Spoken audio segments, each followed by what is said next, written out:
The World Health Organization is the world's top advisor on health matters. It is proving to be the world's biggest disappointment too. And no, we're not even talking about the delay and the cover-up in collusion with China. Let's for a moment leave that aside. Let's focus instead on the WHO's guidelines. They're confusing, they're incoherent, and they're inconsistent. And they won't do. More than 4 lakh lives have been lost already, and all the WHO can come up with are trial and error guidelines. The latest instance features the WHO's technical lead on the Wuhan virus outbreak. Her name is Maria Van Kerkhove. On Monday, she said asymptomatic patients do not transmit the virus, meaning if you're not showing symptoms, you won't infect others.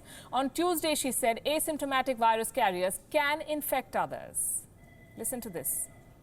Still appears to be rare that an asymptomatic individual actually transmits onward.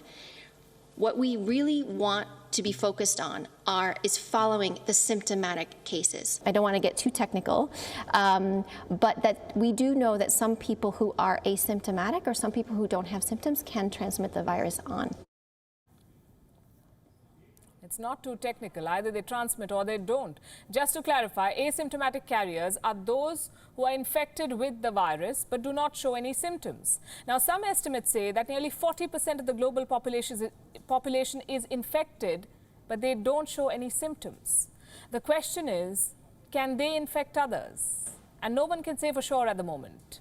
Maria Van Kerkhove says that she was referring to a small subset of studies that do not represent a complete picture, but they were enough to cause confusion. The world believes the WHO is making statements based on scientific evidence. By now, the world should know better. And this is not a small slip. Here is what we need to understand. The world is easing restrictions. Lockdowns are being lifted. It is important to understand the risk of asymptomatic transmission. Should governments track such people, asymptomatic cases?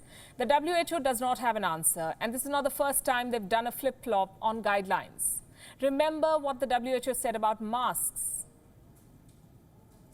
First, it said not everybody needs a mask. Then in April, it said face masks cannot stop healthy people from contracting the virus. The WHO said people should not wear face masks in public. Only those who are sick or caring for a sick person need a mask. The World Health Organization stuck to this line for more than 2 months. Then on the 5th of June, it did a U-turn. 5 months and 7 million cases later, the WHO decided everyone needs a mask.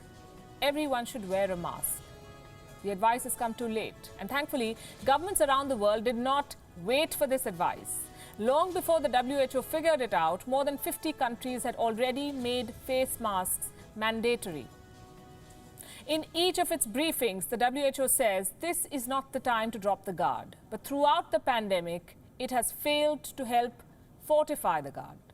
Confusion in the middle of a pandemic threatens the global response. Remember, the virus is still spreading. We need a health body that is clear-headed, not one that compounds the misery.